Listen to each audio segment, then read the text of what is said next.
Hello everyone. बिना extra पढ़ाई करे लॉजिक का और पेरिफेरल नॉलेज का यूज़ करके अपने हरियाणा प्रीलिम्स के मार्क्स बूस्ट करने की इस जर्नी में हम आगे बढ़ते हैं। Today following statements with reference to natural resources is are false. तो सबसे पहली चीज हम देखते हैं उसने पूछा क्या है। उसने पूछा है फॉल्स क्या है इसमें से। अब अगर हम ऑप्शन देखें तो या तो दो स्टेटमेंट फॉल्स हैं या एक स्टेटमेंट फॉल्स होगी। तीनों स्टेटमेंट फॉल्स नहीं हो सकती। तो एटलीस्ट एक स्टेटमेंट तो हम ढूंढेंगे जो गलत होगी। दो का हम बाद में देखेंगे। Statement one, biotic resources are the resources obtained from biosphere and have life such as human beings, flora and fauna, fisheries, livestock, etc.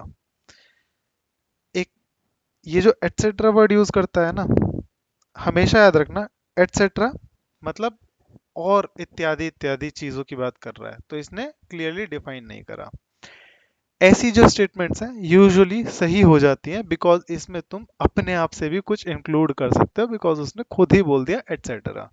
और मैंने सीरीज की बिगिनिंग में आपको बताया था जब क्वेश्चन पेपर को सेट करना होता है तो उसे या तो एग्जैक्टली सही बनाना होता है क्वेश्चन पेपर या क्वेश्चन, या फिर एग्जैक्टली गलत।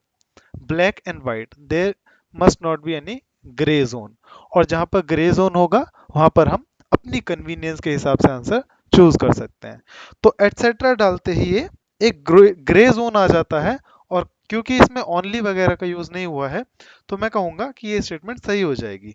बाकी स्टेटमेंट को भी देख लेते एक बारी क्या बोला है। बायोटिक रिसोर्सेज की बात कर रहा है।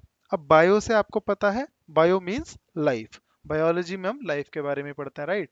तो बायोटिक रिसोर्सेज बोल रहा है कि बायोस्फीयर से मिलते हैं और उनमें लाइफ होती है, और इसने कुछ एग्जांपल्स दे दिए हैं। तो इस स्टेटमेंट में तो कुछ भी गलत है नहीं। तो ये स्टेटमेंट बिल्कुल सही है। तो अगर ये स्टेटमेंट बिल्कुल सही है तो ये तो आंसर में आएगी नहीं। इसका मतलब ए को हम काट सकते हैं और ऑप्शन सी को हम काट सकते हैं। अब बचता क्या हमारे पास, ऑप्शन बी और ऑप्शन डी। ऑप्शन बी के हिसाब से दोनों स्टेटमेंट गलत है, ऑप्शन डी के हिसाब से सेकंड गलत है।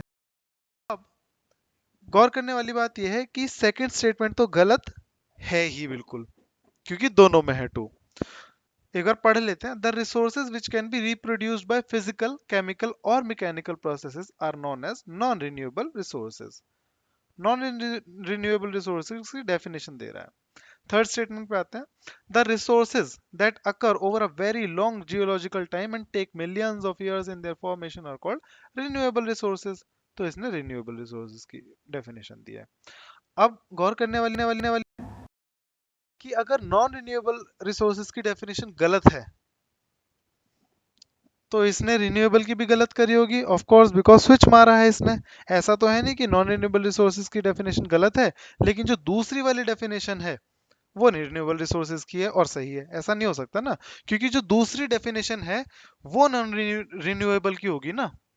इसीलिए, और इसने वो दे दिया रिन्यूएबल के साथ, तो ये तो दोनों ही गलत हो जाएंगे। हेंस हमारा जो आंसर होगा वो आंसर होगा 2 और 3। Moving on to the next question, question number 62। अब क्वेश्चन नंबर 62 पे आते हैं।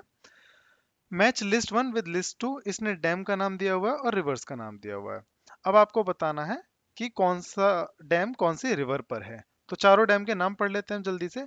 निजाम सागर डैम, सोमासेला डैम, नथपा झकरी डैम और लिंगन मक्की डैम। और रिवर्स के नाम है पन्नार, सारावती, मंजीरा और सतलुज। अब इसमें समझ, अगर मैं चारों डैम्स के नाम देखूं तो मैं ये कह सकता हूं देख के वर्ड एसोसिएशन से। हमने बहुत बार वर्ड एसोसिएशन को यूज किया है कि वर्ड के बारे में जो भी आपको समझ में आता है सबसे पहले उसके बारे में सोचिए, अगर आपको वो नॉलेज से सॉल्व नहीं हो रहा क्वेश्चन। तो अगर मैं डी को देखूं, मैंने ये नाम पहले कभी नहीं सुना शायद। मतलब आप में से बहुत सारे लोग होंगे जो जिन्होंने ये नाम पहले कभी सुना ही नहीं होगा डैम का। लेकिन नाम सुन के आपको समझ में आ रहा है कि ये नाम साउथ इंडिया से कहीं से आता है, ना कि नॉर्थ ईस्ट या वेस्ट से। लिंगन मक्की, ठीक है। अगर आपको इतना समझ में आ रहा है, और साउथ इंडिया में भी स्पेसिफिकली अगर आप गौर से देखें तो ऐसे नाम आपको ज्यादातर कर्नाटका में देखने को मिलते हैं। अब मान लो हमें नहीं पता इसमें से कौन सी रिवर कर्नाटका से होते हुए बहती है, लेकिन आप ये तो देख सकते हैं कि जो पेन्नार रिवर है और सारावती रिवर है, ये दोनों साउथ में बहती हैं, राइट, साउथ इंडिया में। तो इसका मतलब डी का जो रिवर होगा या तो वो 1 होगा या फिर वो 2 होगा। कोई और पॉसिबिलिटी है? नहीं, राइट। तो हम चेक करते हैं डी का 1 किस किस में है। डी का 1 किसी में नहीं है, डी का 2 है, डी का 3 है, डी का 4 है, डी का 3 है। तो क्योंकि डी का 1 किसी में नहीं है तो इसका मतलब डी का 1 तो नहीं हो सकता, पेन्नार रिवर तो नहीं हो सकता। इसका मतलब क्या है कि डी का सीधी सीधी बात है 2 होगा। अब डी का 2 अगर हम चेक करें तो वो सिर्फ ऑप्शन ए में है, that is why option A is the right answer. इसमें एक और चीज आप ऑब्जर्व कर सकते हो, सारावती रिवर। देखो ये शारावती रिवर है, लेकिन साउथ इंडिया में जो ता साउंड है, अगर आपने ये ऑब्जर्व करी होगी, तो उसे टी से डिनोट ना करके वो किससे डिनोट करते हैं, टी एच। तो आप ये देख के भी बता सकते हो कि ये साउथ इंडियन नेम है, और साउथ इंडियन नेम है तो हम साउथ इंडियन नेम वाले डैम से ही इसे मैच करेंगे। हेंस लॉजिकली अगर हम देखें तो इस क्वेश्चन को हम ऐसे सॉल्व कर सकते हैं। Moving on, next question, question number 63। अब एक डिस्क्लेमर दे देता हूँ क्वेश्चन नंबर 63 सॉल्व करवाने से पहले, कि ये क्वेश्चन का जो मैं लॉजिक बताऊंगा वो ज्यादातर लोग एग्जाम टाइम में सॉल्व नहीं कर पाएंगे। व्हाई? बिकॉज ये लॉजिक सिर्फ वही लोग लगा पाएंगे जिनका ऑप्शनल ज्योग्राफी था या रहा है। अब तो शायद हरियाणा सिविल सर्विसेज में ऑप्शनल वाला सब्जेक्ट हटा ही दिया है, तो जिसका भी ज्योग्राफी ऑप्शनल रहा था वो लोग यहाँ पर लॉजिकल अप्रोच लेके सॉल्व कर सकते थे अगर नॉलेज नहीं थी तो। फिर इसलिए समझा रहा हूं कि अगर आप उस लॉजिक को यूज ना भी कर पाए तो एटलीस्ट आप ये देख लें कि सोचते कैसे हैं किसी क्वेश्चन के बारे में, अगर कोई आइडिया नहीं है तो। फॉर एग्जाम्पल अगर कोई ज्योग्राफी ऑप्शनल वाला इंसान है तो उसे क्या पता होता है कि ये जो स्टॉप एंड गो डिटर्मिनिज्म है, ये ग्रिफिथ टेलर ने दिया था हमें इसका कॉन्सेप्ट। अब ये क्यों पता होता है? क्योंकि ये सिलेबस में verbatim stop and go determinism ऐसे का ऐसे ही टॉपिक लिखा हुआ है, और इसे एज अ टॉपिक लोग पढ़ते हैं, इसलिए ग्रिफिथ टेलर का नाम लोगों को रटा हुआ होता है। तो हमें यहाँ से ये समझ में आता है कि ए का 2 है। अब उससे हमारा हो जाता है आंसर सॉल्व। लेकिन ये तो रहा ऑप्शनल वालों के लिए। अब आप, क्योंकि मतलब सॉरी, आप तो सॉल्व नहीं कर पाएंगे क्योंकि दूसरी जो अप्रोच है वो भी ऑप्शनल वाली है। लेकिन मान लो बाय एनी चांस इतना मेन स्ट्रीम होने के बावजूद भी किसी ने इसके बारे में नहीं पढ़ा होगा, या फिर मैं आपसे अक्सर कहता हूं कि अगर हम लॉजिक यूज कर रहे हैं तो एक लॉजिक से क्वेश्चन को सॉल्व नहीं कर देंगे, 2-3 लॉजिक से डॉट्स कनेक्ट करेंगे। जब एक लॉजिक दूसरे लॉजिक को रीइंफोर्स करेगा तभी हम कंफर्म करेंगे कि वही आंसर है। तो एक लॉजिक तो हमने ये देख लिया, ये सबको पता होता है, मैं आपको बता देता हूँ। नेक्स्ट, जल्दी से चारों नाम पढ़ लो। क्या है? Ellsworth Huntington, Griffith Taylor, Juan Brunhes और इसाया बोमेन। अब अगर आपने क्वेश्चन पेपर को सही से सॉल्व किया होगा, सही से क्वेश्चंस पढ़े होंगे, इस सीरीज को सही से देखा होगा, तो आपने ये हुआन ब्रुने ये नाम पीछे कहीं देखा होगा। ओके, देखते हैं पीछे कहां पर है ये नाम। तो ये नाम आ जाता है हमारा, 1 सेकेंड, हुआन ब्रुने।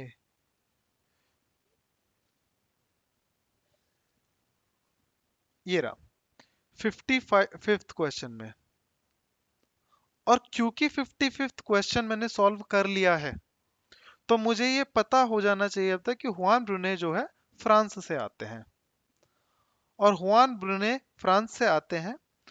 तो ज्योग्राफी ऑप्शनल वाले लोगों को एक और बात बहुत अच्छे से पता होता, मोस्ट फेमस और the pioneer in geography in Blache, इसका भी नाम हमने पीछे पढ़ा हुआ है, वो भी मैं आपको दिखा देता हूं।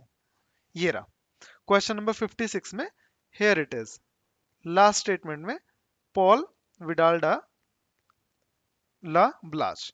अब पॉल विडाल दा ब्लाश जो है वो फ्रांस से है, और क्योंकि वो पायनियर है तो ज्योग्राफिकल थॉट्स में हम इनके बारे में भी बहुत पढ़ते हैं, और हमें पता होता है ये, हमें बहुत अच्छे से पता होता है ज्योग्राफी ऑप्शनल वाले लोगों को कि इनकी जो ब्रांच ऑफ ज्योग्राफी है वो है ह्यूमन ज्योग्राफी। कहने का मतलब ये कहते हैं कि ज्योग्राफी में नेचर के ऊपर ह्यूमन का ज्यादा इम्पैक्ट है rather then the other way around. अगर इतने से कॉन्सेप्ट्स किसी को पता है तो इस क्वेश्चन को सॉल्व किया जा सकता है। कैसे? क्योंकि हुआन ब्रूने फ्रांस से हैं और वो अंडर पॉल विडाल्डा ब्लाश काम किया उन्होंने, तो वो भी ह्यूमन ज्योग्राफर रहे होंगे। और अगर वो ह्यूमन ज्योग्राफर रहे होंगे तो इन चारों स्टेटमेंट में हम वो वाला स्टेटमेंट देखेंगे जो ह्यूमन का इम्पैक्ट नेचर पे ओवर पावर करता हुआ दिखा रहा है rather then the other way around. अगर मैं चारों कॉन्सेप्ट्स पढ़ूं, geographer who introduced concept of stop and go determinism, geographer who opined that climate profoundly influences man, तो ये तो नेचर का इन्फ्लुएंस मैन पर दिखा रहा है, ये तो ऑपोजिट हो गया जो मैं बोल रहा था उसका। Geographer who wrote the book the new world, ठीक है, इसकी भी बात नहीं करेंगे, हम डी पे आ जाते हैं। Geographer who ओपाइंड that nature is not mandatory but permissive, ये बोल रहा है नेचर मैंडेटरी नहीं है, ऐसा नहीं है कि नेचर ही सब कुछ डिक्टेट करता है, वो परमिसिव होता है, वो गाइड करता है चीजों को। मेन जो होता है वो ह्यूमन होता है जो अपने एनवायरनमेंट को शेप करता है, ये कहना चाह रहा है। तो मैं कह सकता हूं कि ये ह्यूमन का इम्पैक्ट ज्यादा दिखा रहा है, तो ये फ्रेंच ज्योग्राफर हुआन ब्रूने से रिलेटेड हो सकता है। This is the logic that I used, and in fact I actually used this same logic in the exam to solve this question, and hence अगर हम ये सब देखें तो उससे हमारा जो आंसर ए है वो बिल्कुल सही हो जाता है, बिकॉज डी का 3 और ए का 2 सिर्फ एक ही ऑप्शन में है। ओके, आई अंडरस्टैंड बहुत सारे लोगों का आपका ज्योग्राफिकल बैकग्राउंड नहीं होगा, ज्योग्राफी ऑप्शनल नहीं होगा, तो आपने इनका नाम नहीं सुना होगा, ये कॉन्सेप्ट्स नहीं पढ़े होंगे, इसलिए आपसे क्वेश्चन सॉल्व नहीं होगा। मेरा सिर्फ ये अप्रोच डिस्कस करने का मोटिव ये था कि आप देख सकते हो कि कैसे क्वेश्चन पेपर में ही कुछ नाम रिपीट होते हैं और उसके साथ पेरिफेरल नॉलेज का यूज करते हुए हम इसे सॉल्व कर सकते हैं। Moving on to the next question, हमारा नेक्स्ट क्वेश्चन है question number 64। Arrange the following elements in decreasing order of their availability in the earth's crust। बहुत इजी क्वेश्चन है, ज्योग्राफी में एनसीईआरटी में 11th स्टैंडर्ड में ये एग्जैक्टली ये order दिया हुआ है आपको। आपको क्या करना है, बस वो सारी लिस्ट लिखनी है, 7-8 नाम है, और एक निमोनिक बना लेना है। इसमें कोई लॉजिक वगैरह नहीं लगे, हाँ लग सकता है लॉजिक भी कि भाई अर्थ के क्रस्ट में सबसे ज्यादा क्या है, तो ऑक्सीजन सबसे ज्यादा है, उसके बाद सिलिकॉन आता है। ऑक्सीजन सब बता सकते हैं कि ऑक्सीजन सबसे ज्यादा है, तो 3 जहां सबसे आगे होगा उसे ही हम आंसर बता देंगे। लेकिन कुछ लोग इस बात में कंफ्यूज भी हो सकते हैं लॉजिक का यूज करते हुए कि भाई अर्थ ऑक्सीजन एटमॉस्फेयर में, चलो हम नाइट्रोजन सबसे ज्यादा है हम पढ़ते भी हैं, और फिर उसके बाद ऑक्सीजन आता है, क्रस्ट ज्यादा हो सकता है, क्रस्ट तो सॉलिड फॉर्म में है। हालांकि ये फ्लॉड लॉजिक है, लेकिन बहुत सारे लोग इस लॉजिक का यूज कर सकते हैं, इसलिए आंसर गलत हो सकता। रिकमेंड कि उस लिस्ट का एक निमोनिक बना लीजिए। निमोनिक मेरे पास है, मैं आपको बता देता हूँ। निमोनिक है ओ, एक्सक्लेमेशन वाला ओ, ठीक है, आल, आल फे का ना के मैग्नेट। अगर आप ये याद कर सकते हैं तो ये याद कर लीजिए, बहुत आसान हो जाएगा आपको इससे याद रखना। देखो ओ, सियाल फेंका, अब सियाल किसी चीज का नाम आप इमेजिन कर सकते हो। हम कह रहे हैं कि हम चौंक रहे हैं कि ओ मैंने सियाल फेंक दिया, ना कि मैग्नेट, तो ओ सियाल फेंका ना के मैग्नेट। अब इससे जिन्होंने भी 10th तक साइंस ठीक ठाक पढ़ी है आपको समझ में आ गया होगा कि ये तो सिंबल्स हैं एलिमेंट्स के। तो पहला क्या है, ऑक्सीजन, दूसरा क्या है, सिलिकॉन, फिर आता है aluminium, iron, calcium, sodium, potassium, और मैं आई एम फॉरगेटिंग, ये मैग्नीशियम है, मैंगनीज है, उन दोनों में से कोई एक है, आप देख लीजिएगा एक बार, या तो मैग्नीशियम है या फिर ये मैंगनीज है। I am not quite sure कि कौन सा वाला है, लेकिन दोनों में से एक है। तो ये आपका निमोनिक हो जाता है सिंपल, इससे आप याद रख सकते हैं। लॉजिक मैं बता रहा हूँ क्योंकि इसमें फ्लॉड लॉजिक हो सकता है, इसलिए मैं लॉजिक इसका बता नहीं रहा।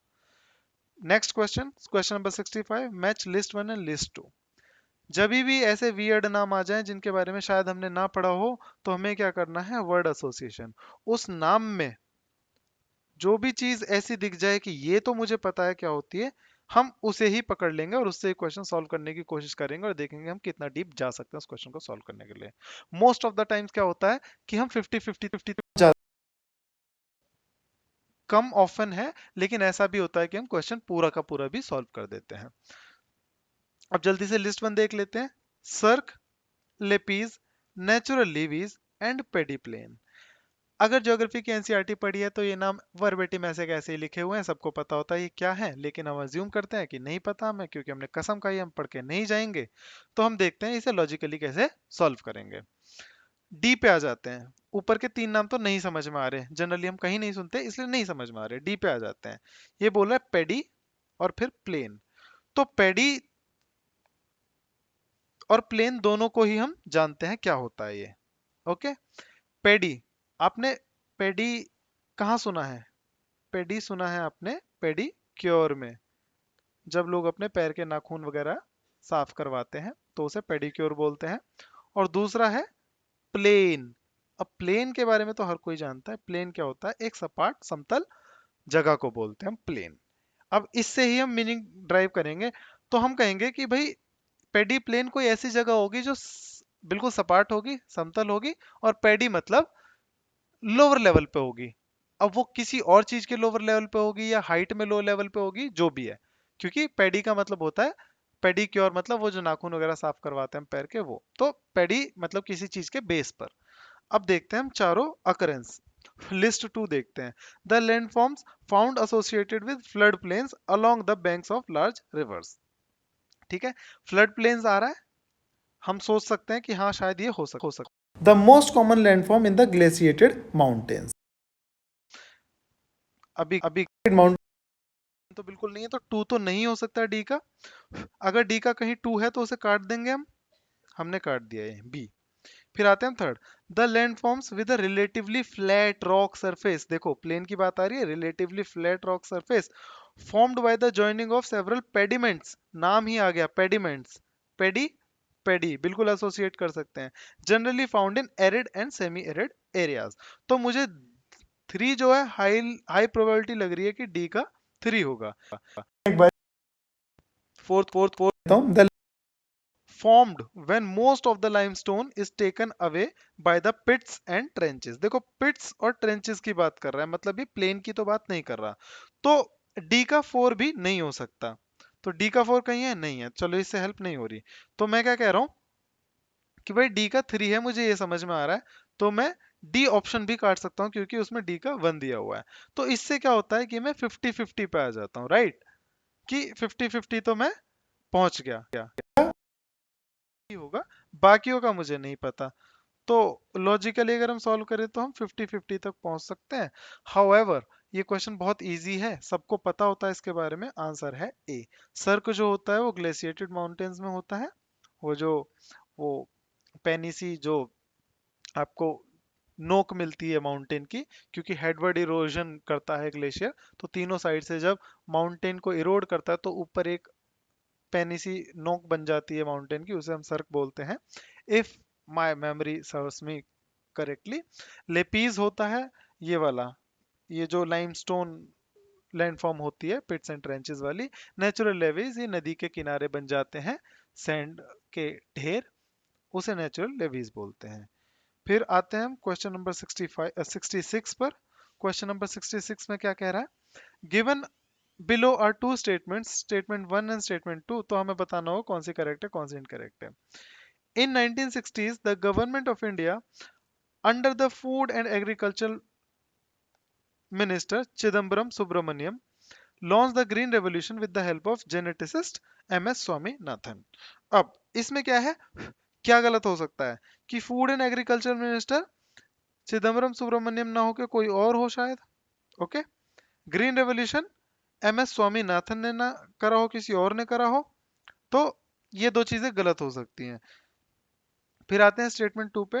During green revolution high yielding varieties H Y Vs of dwarf rice seeds namely Lerma Rojo 64A and Sonara 64 was introduced in India which were imported from Japan.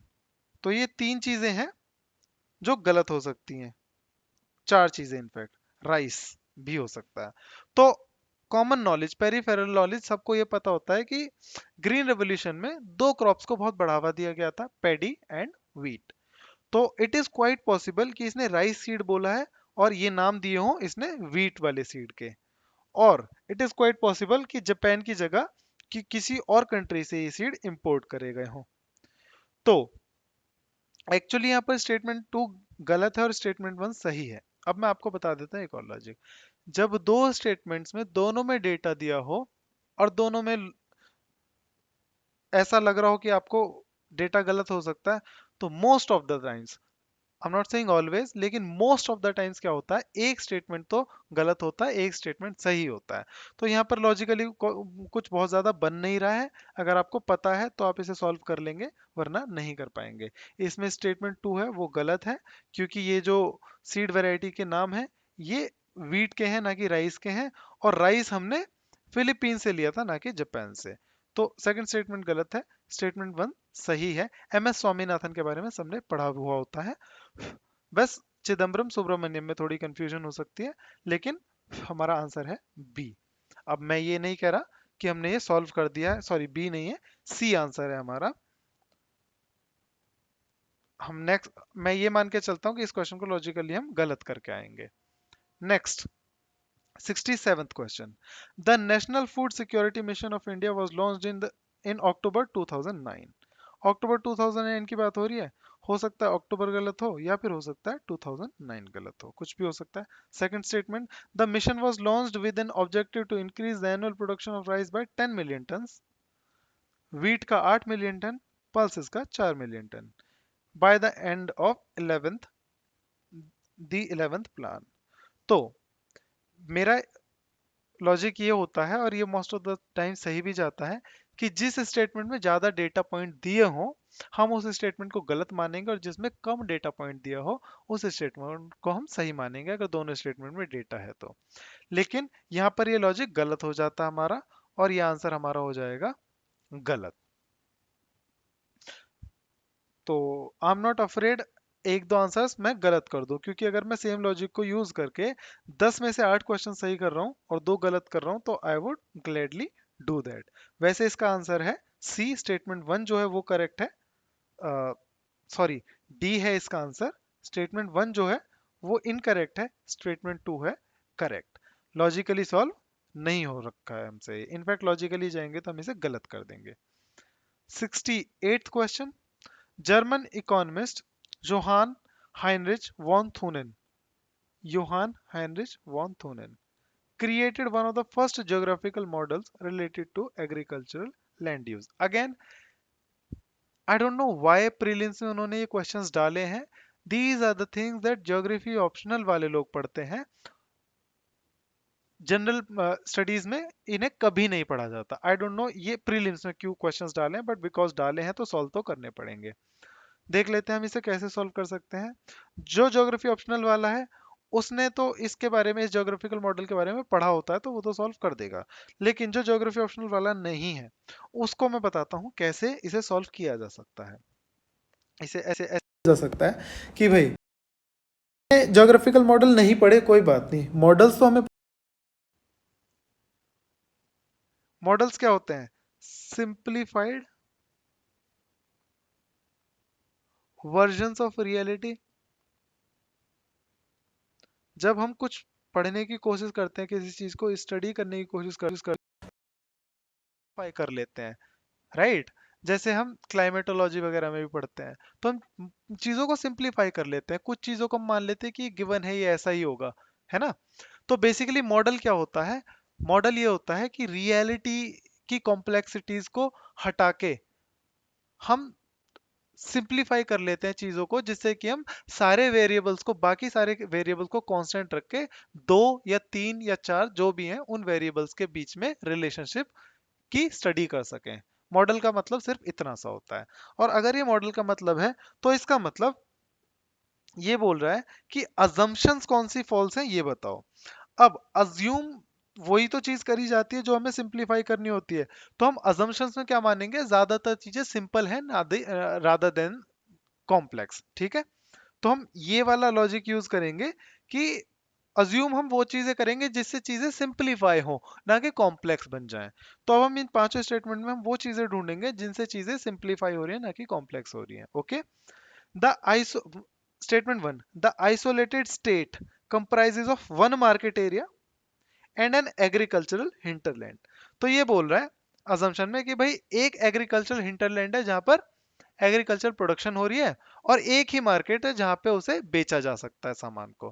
तो सिंप्लीफाई कर दिया, रियलिटी में ऐसा नहीं होता, बहुत सारी जगह प्रोडक्शन होती है और बहुत सारी मार्केट होती है, और उनका इक्विलिब्रियम अपने आप सेट हो जाता है डिमांड एंड सप्लाई से। लेकिन वो तो बहुत कॉम्प्लेक्स मैकेनिज्म है। इसे सिंप्लीफाई करने के लिए इसने क्या करा, एक ही तो एग्रीकल्चर लैंड बना दी जहां से सारा प्रोडक्शन हो रहा है, और एक ही मार्केट बना दी जहां पर ट्रांजैक्शन हो रही है। तो ये सिंप्लीफाई कर रहा है, तो मैं इसे तो सही अजम्पशन मानूंगा। सेकंड पे आता हूं, the hinterland ships its surpluses to no other market except the city, है ना।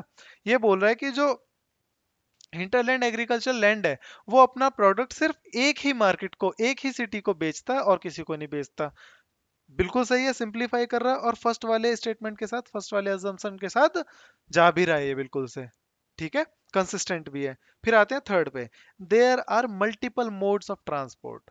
अगर मैं single mode of transport assume करूं तो चीजें ज्यादा सिंपल हो जाएंगी, राइट। लेकिन मल्टीपल मोड्स ऑफ ट्रांसपोर्ट की बात कर रहे हैं, तो मैं ये मान के चलूंगा ये स्टेटमेंट है गलत, क्योंकि ये अजम्पशन जो है हमारे मॉडल को कॉम्प्लेक्स बना रही है रादर देन सिंप्लीफाइंग इट।